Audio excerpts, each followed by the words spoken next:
अगर मैं आपको कहूं कि पेन यानी दर्द से भी वेव्स जनरेट होती है, या फिर किसी जानवर को सेक्रीफाइस करने पर उसके दर्द चीख से भी वेव्स जनरेट होती है, तब आप में से ज़्यादातर लोग इस पर हंसेंगे।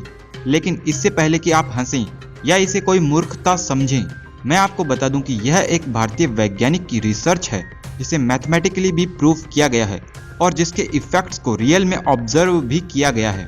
प्रोफेसर मदन मोहन बजाज, जो कि एक फिजिसिस्ट हैं जिन्होंने मेडिकल फिजिक्स, इम्यूनोफिजिक्स, न्यूक्लियर बायोफिजिक्स जैसी फील्ड्स को डीपली स्टडी किया है, उनका कहना है कि दर्द से भी कुछ स्पेसिफिक वीएलएफ वेव्स निकलती है जिन्हें आइंस्टाइन पेन वेव नाम दिया गया है। और इनके अनुसार दुनिया में बर्ड्स, फिश और एनिमल्स की नॉन स्टॉप किलिंग और बूचड़ खानों में मारे जाने वाले जानवरों के दर्द से भी कुछ वीएलएफ वेव्स यानी वेरी लो फ्रीक्वेंसी वेव्स निकलती है, और यही वेव्स इंटेंसिफाई होकर भूकंप जैसी प्राकृतिक आपदाओं का कारण बनती है। तो क्या है ये आइंस्टाइन पेन वेव्स और कैसे ये वेव्स अर्थक्वेक के लिए रिस्पॉन्सिबल है? भूकंप कैसे आता है यह तो अधिकतर लोग जानते हैं, लेकिन एक सवाल यह भी है कि भूकंप क्यों आता है? इस क्यों का जवाब देती है आइंस्टाइन पेन वेव थियरी। 1995 में प्रोफेसर एम बजाज और उनके साथी वैज्ञानिक प्रोफेसर विजय राज और प्रोफेसर इब्राहिम ने रूस की साइंटिफिक कॉन्फ्रेंस में अपना रिसर्च प्रेजेंट किया, जहां पर इन्होंने यह प्रूव किया कि भूकंप और अन्य प्राकृतिक आपदाओं का कारण एनिमल स्लॉटरिंग है। जब भी किसी पशु को मारा जाता है या किसी भी टाइप का दर्द होता है, उसके दर्द से भी कुछ पेन वेव्स निकलती है जिन्हें आइंस्टाइन पेन वेव नाम दिया गया है। ये वेव्स काफ़ी लो फ्रीक्वेंसी की होती है। असल में हमारे शरीर में भी पेन होने पर नोसिसेप्टर न्यूरॉन से कुछ सिग्नल नर्व फाइबर की चेन से पास होते हुए हमारे माइंड तक पहुंचते हैं और हमें पेन फील होता है। इन न्यूरॉन्स को बहुत ही लो फ्रीक्वेंसी का ट्रिगर चाहिए जिससे ये एक सिग्नल को पास कर दे।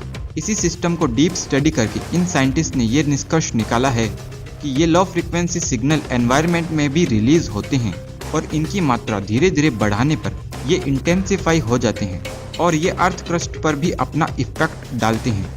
इन पेन वेव्स की वजह से ही आगे पी और एस वेव्स यानी प्रेशर और शेयर वेव्स जनरेट होती है।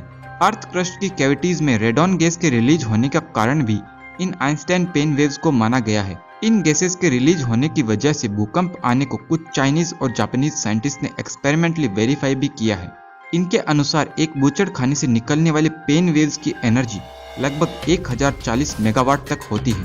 प्रोफेसर एम बजाज खुद बताते हैं कि हमने ऑब्जर्व किया है कि ईद जैसे फेस्टिवल के खत्म होने के बाद ये वेव्स एनवायरनमेंट में हर बार इंक्रीज होती है और ऑल ओवर वर्ल्ड में होने वाली सीस्मिक एक्टिविटी में भी इंक्रीमेंट मिलता है।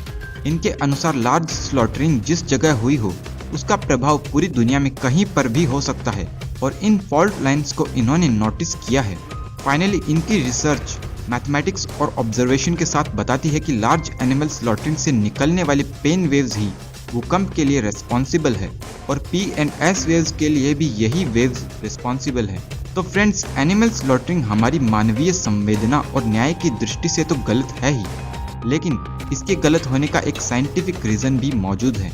इनकी इस रिसर्च के बारे में आप सब क्या सोचते हैं कमेंट करके मुझे ज़रूर बताएं। मैं मिलता हूं आपसे किसी अगले वीडियो में, तब तक के लिए नमस्ते।